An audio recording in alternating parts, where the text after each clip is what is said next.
The Enchanted Train. Deep in the town of Willowbrook, the railway station had been closed for years. Grass pushed up through the tracks, and pigeons perched where passengers once bustled. But at midnight, when the town slept, something stirred. 12-year-old Clara discovered it by accident. She had woken from a dream of whistles and stars, unable to sleep. Wandering to the old station, she saw lights flickering where none should be. There, waiting silently on the tracks, stood a train. Its carriages shimmered like moonlight, its windows glowed softly, and on its front was etched a single word: Enchanted. Clara's heart raced. She had read stories about this train, but she thought they were only legends. People said it appeared only to those who carried questions too big for their own hearts.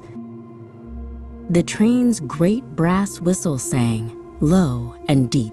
The door of the nearest carriage opened with a gentle hiss, and warm golden light spilled out. Clara hesitated, then climbed aboard. Inside, the seats were cushioned with velvet, glowing lanterns floated like fireflies, and a faint hum vibrated through the floor as though the train itself breathed. A voice echoed, "Welcome, traveler." From the shadows emerged the conductor, a tall figure in a navy coat trimmed with silver, his eyes reflecting starlight. He tipped his hat. "You have questions," he said simply. Clara swallowed. I don't even know what I'm looking for." The conductor smiled. "Then the train will show you. The Enchanted Train travels where your heart most needs to go." The train glided forward, faster than steam or coal could explain. Outside the window, the world blurred into streaks of silver. When it slowed, Clara peered out in wonder. They had arrived at a vast garden where trees grew clocks instead of fruit, their branches heavy with ticking. Flowers bloomed and wilted in seconds, only to bloom again.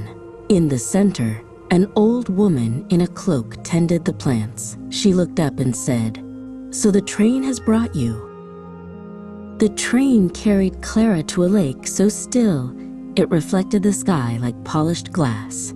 As she leaned over, her reflection shimmered, not matching her movements. Instead, the reflection spoke. "Why do you doubt yourself?" Clara's chest tightened. "I'm just ordinary. I can't do anything important." The reflection smiled gently. "Yet here you stand, aboard the Enchanted Train. Do you think it chooses without reason?" The reflection reached out from the water and touched her hand. A warmth spread through Clara, as if reminding her that her worth was not measured by being extraordinary, but by daring to keep searching. She returned to the train with a new spark in her heart. Next, the train pulled into a glowing carnival lit by lanterns. Music filled the air, rides spun, and performers dazzled. But something was strange. The laughter sounded hollow, the joy too sharp. A masked juggler approached. "Stay with us," he urged. "Here, happiness never ends." Clara shook her head slowly. Real joy isn't endless. It's precious because it changes. At her words, the carnival dissolved like mist, leaving behind only silence and stars. Clara realized she had passed another test. The train plunged into a tunnel, darker than night. Shapes pressed against the windows. Clara's fears, magnified and twisted. She saw herself failing, being forgotten, standing alone. Her hands shook, but the conductor's voice came softly. "Do not fight the shadows. Face them." Clara stood tall. "Yes, I'm afraid," she whispered. "But fear doesn't decide who I am." At once, the shadows dissolved.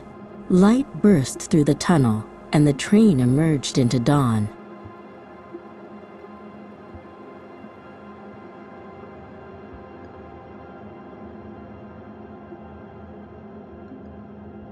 Finally, the train slowed at a station unlike any Clara had seen.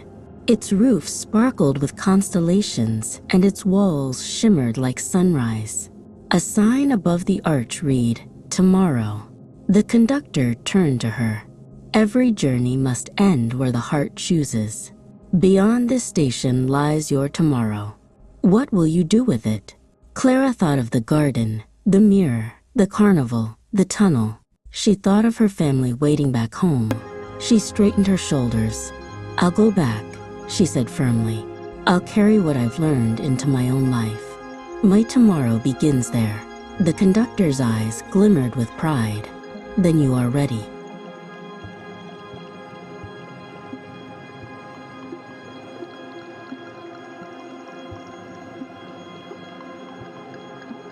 The train carried Clara back to Willowbrook. As dawn touched the rooftops, the Enchanted Train slowed to a stop at the abandoned station. She stepped off, the hourglass from the garden glowing faintly in her hand. Behind her, the train shimmered, then faded into mist, leaving only the echo of its whistle on the wind. Clara smiled. She no longer felt ordinary. She felt alive, connected to something greater. From that day, she carried the lessons of the Enchanted Train wherever she went. That time is precious, courage is stronger than fear, joy is real because it changes, and tomorrow is built by the choices of today.